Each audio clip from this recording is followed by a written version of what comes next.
அது குருவை நடந்து கடந்து போக வேண்டுமா? அந்த அழுகை பள்ளத்தாக்கை நாம் சகித்துக் கொள்ள வேண்டும். இந்த அழுகை பள்ளத்தாக்கை அது தாண்டிதான் செல்ல வேண்டும்.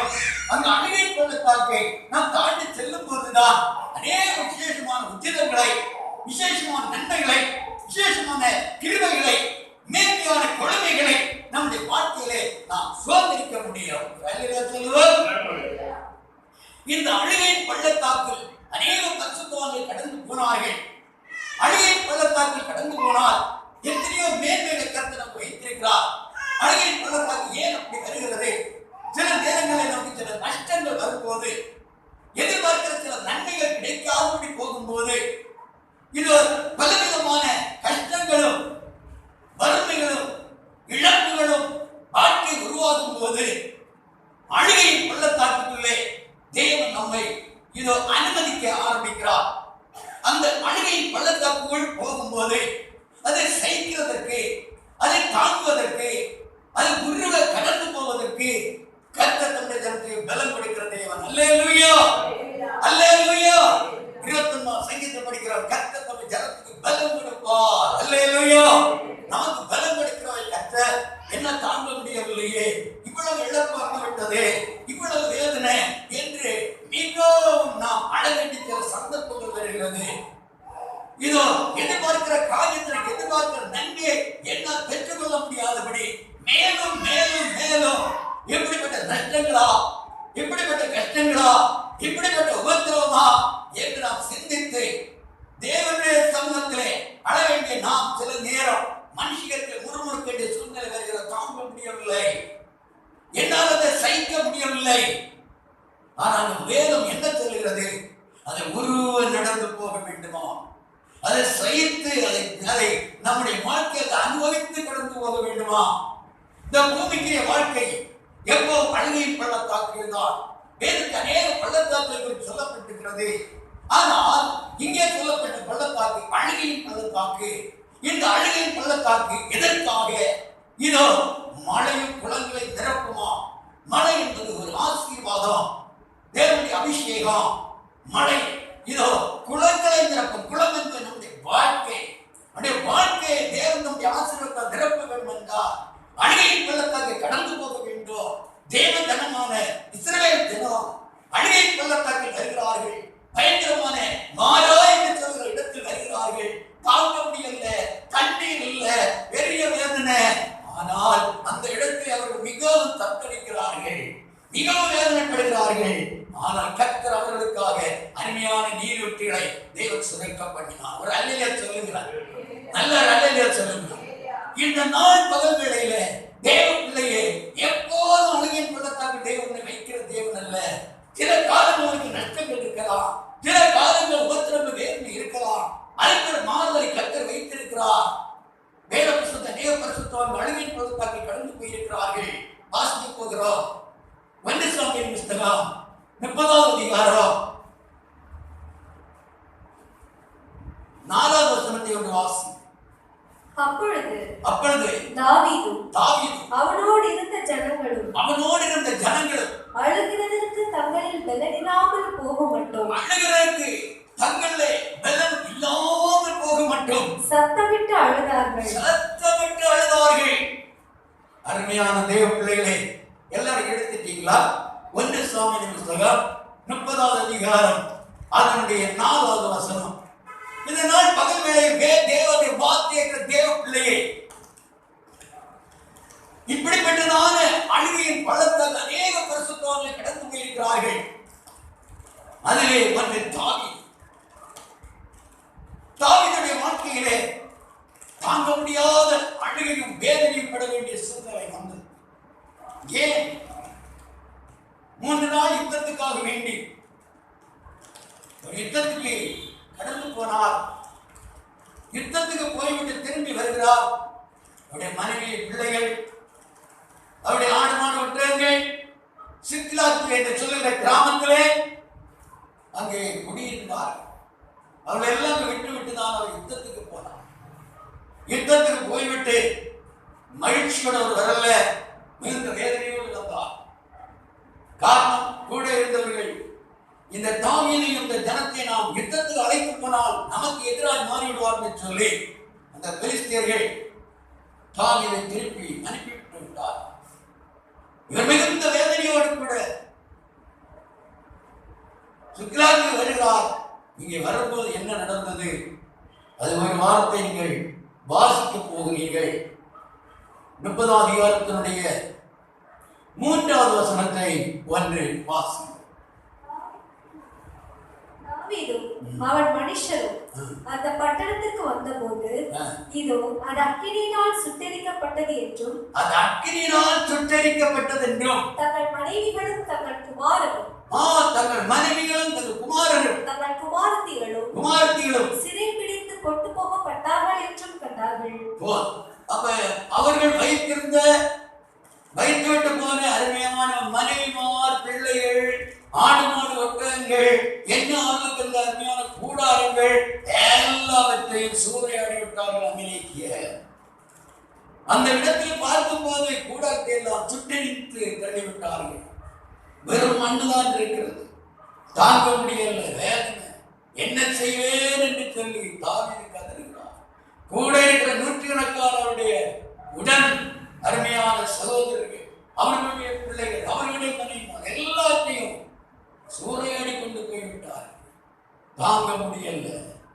அப்போதுதான் தாவீதும் அவனோடு இருந்த ஜனங்களும் அழுதற்கு தங்களின் பலன் இல்லாமல் கோபப்பட்டும் அப்படி அழுதார்கள்.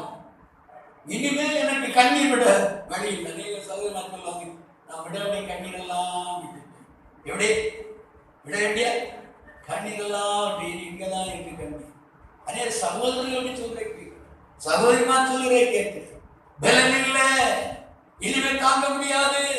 இந்த கடன் பிரச்சனை, ஐயோ இது நெருக்கமான இந்த சூழ்நிலை, நான் இழந்து விட்ட இந்த ஆசீர்வாதம் எவ்வளவு எல்லாம் போய்விட்டது, நான் கஷ்டப்பட்டு உருவாக்கி எல்லாம் இன்னைக்கு இழப்பால் மாறிவிட்டது என்று சொல்லி வேதனை வேதனை, துயரத்துமே துயரம், வாழ்க்கையை தாங்க முடியாத நெருக்கம். என்னுடைய சிந்தனை நான் நினைத்த காரியம் ஒன்று, ஆனால் இப்ப நடந்து கொண்டிருக்கிற வாழ்க்கை இப்படி ஆகிவிட்டது. சொந்த சகோதரர்களால் நான் நெருக்கப்பட்டு, சொந்த இனஜன பந்துகளால் துறக்கப்பட்டு தாங்க முடியவில்லையே. அப்படி அழக்கூடிய அப்படி ஏத்தன குடும்பம், ஏத்தன குடும்பம். இந்த அருமையான இந்த தேவ மனிதனால் தாவீது மிகவும் அழுகிறார். கூட உள்ளவங்க அழுகிறாங்க. எங்கவே பார்த்து எல்லாம் முடிஞ்சு சுட்டரிக்கப்பட்டாங்க, எல்லாம் முடிஞ்சு போச்சு. ஆனா அவங்க கூட இருந்துதான் சுட்டரித்தாங்க தவிர அந்த மனை பார்த்துகள் எல்லாம் அப்படியே ஒன்று செய்யாத கொண்டு போயிட்டாங்க, சிறைப்பிடித்து கொண்டு போய்விட்டார். கடைசியாக இந்த தாவீது என்ன செய்கிறாரா? வாசிங்க, 6வது வசனம் வாசிங்க. தாவீது மிகவும் நெருக்கப்பட்டார். தங்கள் குமாரர் குமாரத்திகள் நிமித்தம் மனக்லேசமானதினால் அவனை கல்லெறிய வேண்டும் என்று சொல்லிக் கொண்டார்கள். தேவனுடைய பிள்ளைகளே, அவனை கல்லறிவதற்கு ஆயத்தப்படுகிறார்கள். அது 300 பேர் சேர்ந்து கல்லறிஞ்ச தாவீது எத்தனை கல்லிடம் பிறப்பார், செத்தே போவார். கூட இருக்கிறவங்க வேற யாரும் இல்லை. நம்ம எப்ப நெருக்கப்படுறோமோ அந்த நேரத்தில் நம்ம கூட இருக்க நம்ம கைவிடுவோம். நம்ம எப்ப நெருக்கப்பட்டு கையில் காசு இல்லை, வருமானம் இல்லை, எல்லாம் நஷ்டம், வேதனை என்று வரும்போது உறவினர்களை காணாது, நண்பர்களை காணாது, இனஜன பந்துகளை காணாது, சகோதரர்களை காணாது, யாரையும் காணும். எனக்கு நமக்கு உதவி செய்ய வேண்டும் சொன்னவர்களை கண்டு காணாம ஓடிடுவாங்க. அல்லேலூயா. உலக நிலை. ஆமென்.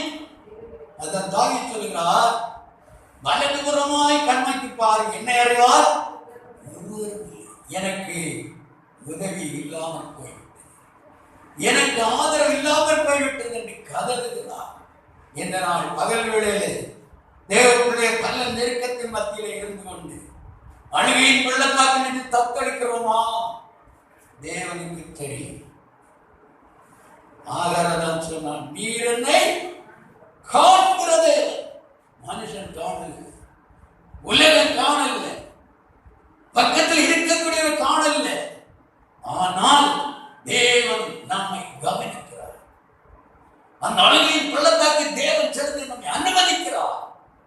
இந்த பாதையில் வர வேண்டும். ஐயோ எனக்கு முடியாது, அது கர்த்தர் பலன் தருவார். அல்லேலூயா. கர்த்தர் பலன் தருவார். அதை தாங்கக்கூடிய பலனை கர்த்தர் தருவார். கர்த்தர் மேல நம்பிக்கை உறுதியாக நிற்க வேண்டும். ஒருவனுக்கு ஒரு சிலுவை கொடுக்கப்பட்டது. நான் தூக்கி சுமந்து கொண்டே போனான். கொஞ்சம் தூரம் போகும்போது அவர் வெயிட் தாங்க முடியல. கடைசியில ஒரு தோட்டம் வழி அவன் கடந்து போய் அவன் எங்க போனோம்? சீவன் பட்டணம் போனோம். அது சீவன் பட்டணம் போனோம்னா சிலுவை சுமக்காம போக முடியாது. சிலுவை சுமக்காம போக முடியாது. சுமந்து கொண்டே போனா பாருங்க, தாங்க முடியல. வெயிட் அந்த கணம் பயங்கரமா இருக்குது. அப்படி அந்த சுமையின் இருந்தனால ஒரு இடத்துல வைத்து விட்டு தூங்கினான். அவன் தூங்கி கொண்டிருக்கும் போது, தூங்கி விழிக்கும் போது கொஞ்சம் அவன் ஆஸ்வாசம். ஆனால் அந்த தோட்டத்துக்குள்ளே ஒரு மரத்தை வெட்டி கொண்டே இருந்தான். மரத்தை வெட்டி கொண்டிருக்கும் போது இவருக்கு ஒரு யோசனை வந்து, சிலுவையை நான் தூக்கி சுமக்கிறேன். இந்த சிலுவையில அந்த கீழ் பகுதியில கொஞ்சம் ஒரு பீஸ் வெட்டி எடுத்துட்டா வெயிட்டு குறை. அவன் வெட்டி தருவான், நான் கேட்போம் என்று அவன்கிட்ட கொண்டு கொடுத்து அந்த சொன்னான். நான் வெட்டி எவ்வளோ அளவுன்னு சொல்லு, ஒரு அளவு சொல்லு. உடனே வெட்டி கரெக்ட் பண்ணிட்டார். இவன் தூக்கினா இப்போ வெயிட்டு அடுத்த வரை கேட்பேன். சரியா? வெயிட்டு குறைந்து விட்டது. பரவாயில்ல, வெயிட்டு குறைந்து. இப்போ இனி என்ன செய்யலாம்? தூக்கி சுமக்கலாம். மறுபடியும் சுமந்தார். சுமந்து பொறிக்கப்பட்ட இடம் போகும்போது அங்கே தூரமாக அருமையான அந்த சீயோன் பட்டணத்தின் வெளிச்சம் அப்படி வெளிக்கிறது. பெரிய சந்தோஷம். போய்விடலாம், சீக்கிரமா போய்விடலாம் என்று துரிதமாக நடக்க ஆரம்பித்தார். என் தேசக்கிட்ட நெருங்க அந்த குறிக்கப்பட்ட ஒரு இடத்து பக்கத்தில் வரும் ஒரு பெரிய வாய்க்கால். அந்த வாய்க்காலை தாண்டி போனால்தான் அந்த சீயோனுக்கு இந்த பட்டணத்துக்கு போக முடியும். அந்த ஒளிமையான அந்த பட்டணத்துக்கு போக முடியும். இப்போ என்ன செய்ய அப்படின்னு இருக்கிறான். அதை தாண்ட முடியாது. அதை தாண்ட வேண்டும் என்றால் அதற்குதான ஒரு பலன சக்தி வேண்டும். அப்படி அங்க இருக்கும்போது திடீரென்று சீயோன் பட்டணத்திலிருந்து ஒரு சத்தம் வருகிறது. உன் கையில் இருக்கிறதான இந்த சிலுவையை தூக்கி குறுக்காக போட்டு நடந்து வா. இந்த சத்தம் கேட்டோம்னா இந்த சிலுவையை தூக்கி அப்படியே போட்டார். இந்த வாலிபன் போட்டு நடக்கிறான்னு பார்த்தா சிலுவை அற்றம், மறுவரைக்கு அற்றம் பெற்றது. ஏன் சொல்லுங்க? கொஞ்சம் துண்டாக்கி விட்டார்ல பாருங்க. ரெண்டு அழுகிறார். ஐயோ நான் செய்த தவறு. என்னுடைய உங்களுடைய வாழ்க்கையில ஆண்டவர் நம்ம சில அழுகையில் பள்ளத்தாக்கு நடத்தி போகும்போது குறுக்காத சில சோகங்கள், குறுக்காத சில எண்ணங்கள் நமக்குள்ள கடந்து வருகிறது. சில சுய சித்தத்துக்கு நம்முடைய வாழ்க்கையை அர்ப்பணிக்கிறோம். அதன் மூலமா நம்முடைய அழுகையின் வேதனை குறையுமா? அதன் மூலமா நம்முடைய வாழ்க்கையில ஒரு வெற்றி வருமா? கொஞ்சம் ஆசுவாசம் கிடைக்குமா என்று குறுக்கு பாதத்துல காரியங்களை நம்மை அர்ப்பணிக்கும் போது தேவன் நினைத்ததான ஒழுங்கின்படி அந்த சிலுவையை சுமக்காதபடி அந்த அழுகின் பள்ளத்தாக்கை சரியான கடந்து போகாதபடி இருக்கும் போது நமக்குள்ள இருக்கிற சுயமான எண்ணங்கள், சுயமான சில கிரியைகள் அது நமக்கு பெரிய ஆபத்தை கொண்டது. தேவன் எதிர்பார்த்ததான அளவிலே சீயம் கட்டணம் சேர முடியாது. போக வேண்டும் என்றால் நம்முடைய கையில தேவன் தந்திருக்கிற இந்த அழுகின் பள்ளத்தாக்கை கரெக்ட் பண்ணி கடந்து போக வேண்டும். ஒரு அலையில சொல்லுங்க, நல்ல அலையில சொல்லுங்க. யாருக்கு எந்த சிலுவை கொடுக்கப்பட்டதோ, எந்த அழுகின் பள்ளத்தால் வைக்கப்பட்டதோ அதுல நான் கடந்து போறேன். இப்போ தாவீது மிகவும் நெருக்கப்படுகிறார். தாங்கவே முடியல. கூட உள்ளவங்க எல்லாம் சேர்ந்து கல்லறையின்படி எழுதுகிறார். அந்த நேரத்தில் அவர் செய்த ஒரு காரியம் என்ன? கர்த்தருக்கு ஸ்தோத்திரம். 7-8 வசனங்களை வாசி. குமாரனாகிய அபியத்தார் என்னும் ஆசாரியனை நோக்கி ஏபோத்தை என்னிடத்தில் கொண்டு வா என்றான். அபியத்தார் ஏபோத்தை தாவீதிடத்தில் கொண்டு வந்தான். தாவீது கர்த்தரை நோக்கி, நான் அந்த தண்டை பின்தொடர வேண்டுமா? அதை பிடிப்பேனோ? அதை பிடிப்பேனோ என்று கேட்டான். அதற்கு அவர், அதை பின்தொடர், அதை நீ பிடித்து சகலத்தையும் திருப்பிக் கொள்வாய் என்றார். அல்லேலூயா. இப்போ தாவீது தேவனுடைய ஆலோசனைக்கு நேராக தன்னை அர்ப்பணிக்கிறான். நமக்கு வேதனை அதிகரிக்கிறது, பல கஷ்டங்கள் தாங்க முடியல, ஒரு பக்கம் வியாதி, இன்னொரு பக்கம் பண கஷ்டம், கடன், பலவிதமா நெருக்கம். என்ன செய்கிறது? நம்ம விஷயத்தில் இறங்கி முறுமுறுப்புக்கு இடம் கொடுக்க கூடாது, பாவ காரியங்களுக்கு தீமைக்கு இடம் கொடுக்க கூடாது. ஆண்டவரை நான் என்ன செய்ய வேண்டும்? ஏதோ தேவனுடைய வார்த்தை, தேவனுடைய வசனம், தேவனுடைய வசனத்தை தியானி, தேவனுடைய வசனத்துக்கு இடப்படு. தேவனுடைய வார்த்தை நம்மோடு பேசு. நமக்கு ஒரு ஆசாரியன் தேவனுடைய ஊழியக்காரர்களை தந்திருக்கிறார். அவர்களோடு நாம் ஆலோசனை கேட்போம். என்ன சிறந்த நெருக்கத்தில் அவர்கள் நமக்கு ஆலோசனை கொடுப்பார்கள். அந்த ஆலோசனையை நம்மை அர்ப்பணிக்க வேண்டும். அதற்குள்ளாக ஐயோ என்ன தாங்க முடியவில்லையே என்று நம்முடைய மறுமறுப்புக்கோ, விறுவிறுப்புக்கோ, சுயமான எண்ணங்களுக்கோ, உலக சித்தத்துக்கோ, சுய சித்தத்துக்கோ நாம் நம்மை அர்ப்பணித்து இடங்கள் தற்போதைய சில ஆசுவாசத்தை தேடினால் சீவன் பெற்றோம் கரெக்டா போக முடியாது. புரிதல் இருக்கும். ஆமென், ஆமென். இன்றைக்கு நாம் கர்த்தர் வந்திருக்கிறோம். நம்முடைய கண்ணீரை பார்க்கிற தேவன். தாவீதைப் நாம் கண்ணீர் வடித்து வேதனைப்படுகிற சூழ்நிலை இருக்கலாம். தேவன் நோக்கி பார்த்தார். ஆண்டவரே நான் என்ன செய்ய என்று சொல்லித்தாரும்.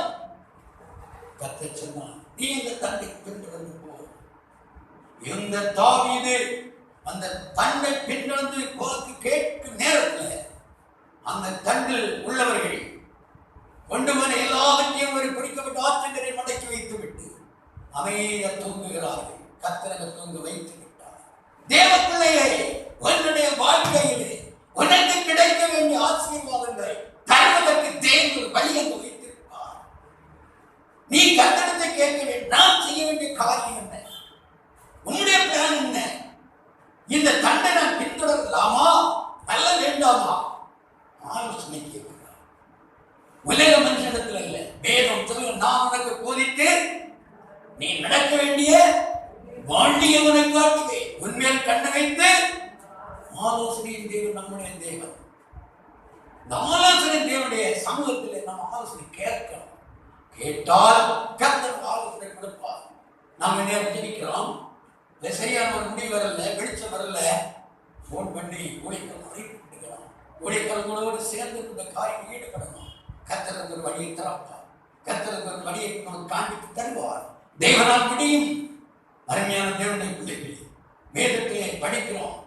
இதோ அந்த தாவீது அங்கு பாருங்க, படிங்க கீழே. ஆமென். 17ஆம் வசனத்திலிருந்து வாசிங்க. அன்று சாயங்காலம் தொடங்கி மறுநாள் சாயங்காலம் மட்டும் முறியடித்தார். ஒட்டகங்கள் மேல் ஏறி ஓடி போன 400 வாலிபர் தவிர அவர்களில் வேறொருவரும் தப்பவில்லை. அமலேக்கியர் பிடித்துக் கொண்டு போன எல்லாவற்றையும் தன்னுடைய 2 மனைவிகளையும் தாவீது விடுவித்தார். அவர்கள் கொள்ளையாடி கொண்டு போன எல்லாவற்றிலும் சிறியதிலும் பெரியதிலும் குமாரரிலும் குமாரத்திகளிலும் ஒன்றும் குறைபடாமல் எல்லாவற்றையும் தாவீது திருப்பிக் கொண்டார். எல்லாவற்றையும் அவன் தாவீது திருப்பிக் கொண்டார். அடுத்த வசனம் கூட வாசிப்போம்.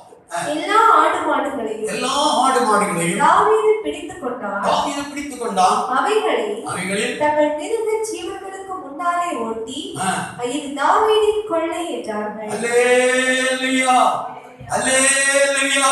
பாத்தீங்களா? இப்போ எல்லாவற்றையும் தாவீது திருப்பிக் கொண்டான். அது தேவனால் கிடைக்க பெரிய ஆசீர்வாதம். அது நம்முடைய வாழ்க்கையில இந்த நாளில் ஒருவேளை நாம் பலவிதமான நஷ்டமும் கஷ்டமும் வேதனையும் கடன் பிரச்சனையும் நெருக்கம் நிறைந்த சூழ்நிலை அகப்பட்டு போகின்றால் நம்மை தேவனுடைய கருத்துக்கு ஒப்பு கொடுப்போம். நம்முடைய சுயத்துக்கு நாம் இடம் கொடுக்க வேண்டாம்.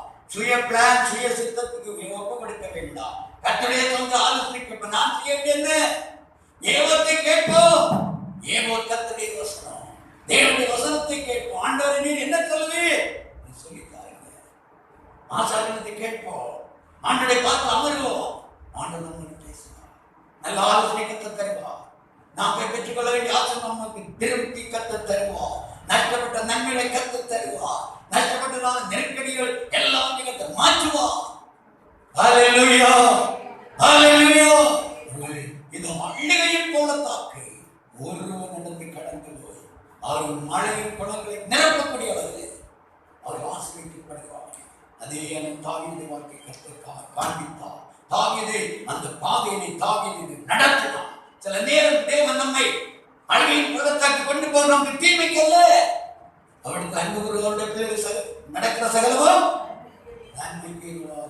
வெளிப்படுத்தும் விசேஷம் 7ஆம் அதிகாரம் 1ஆம் வசனம் பிடிக்க போகுது. அங்கே சொல்லப்பட்டிருக்கிறது வாசம்.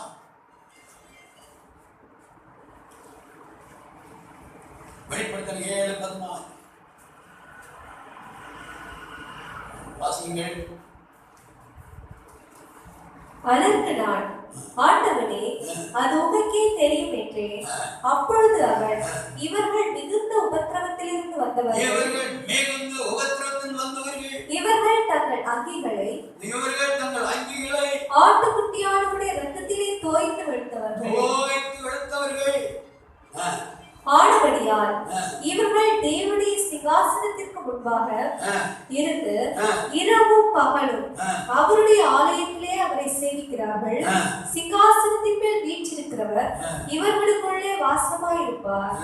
இவர்கள் இனி பசி அடைவதும் இல்லை, இனி தாகம் அடைவதும் இல்லை, வெயிலாவது உஷ்ணமாவது இவர்கள் மேல் படுவதும் இல்லை.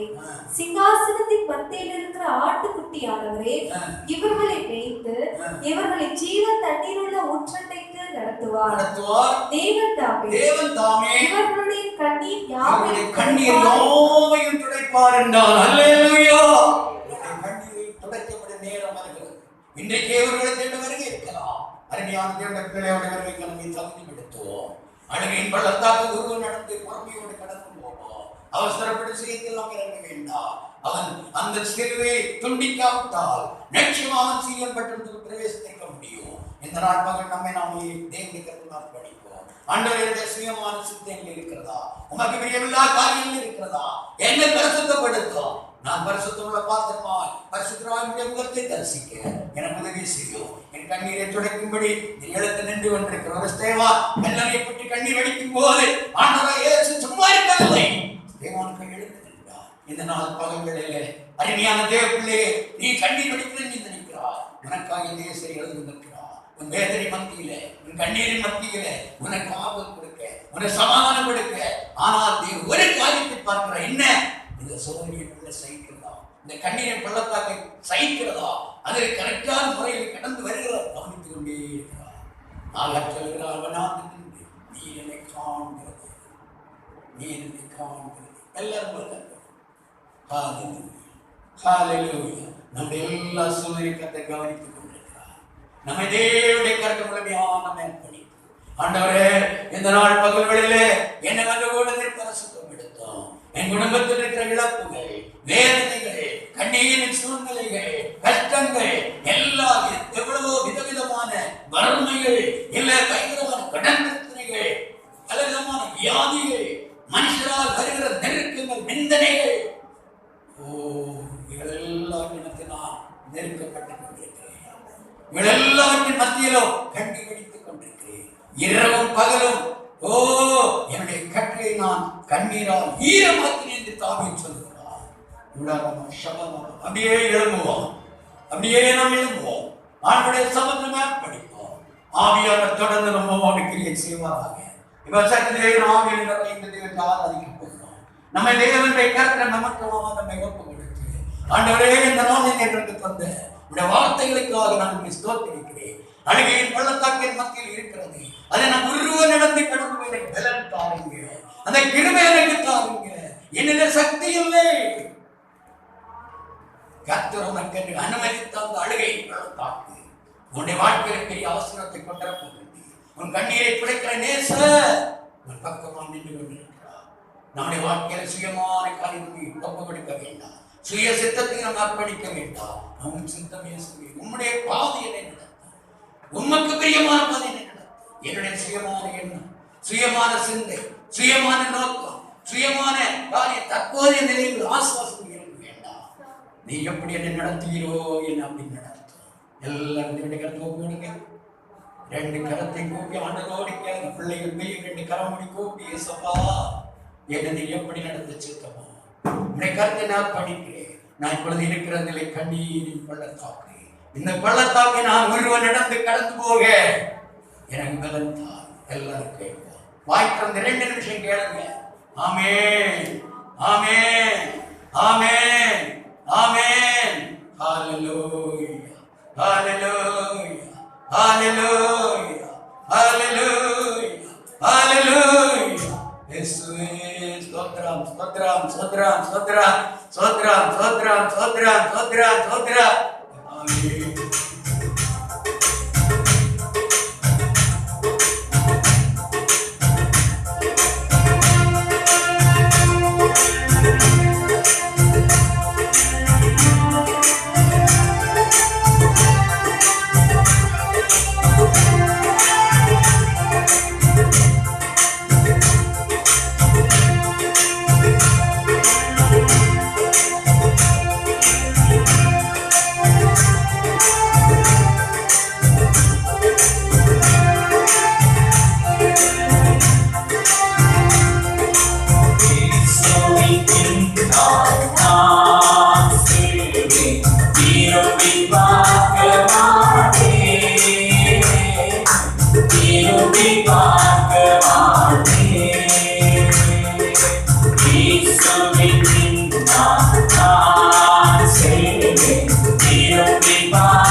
Yes,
Raja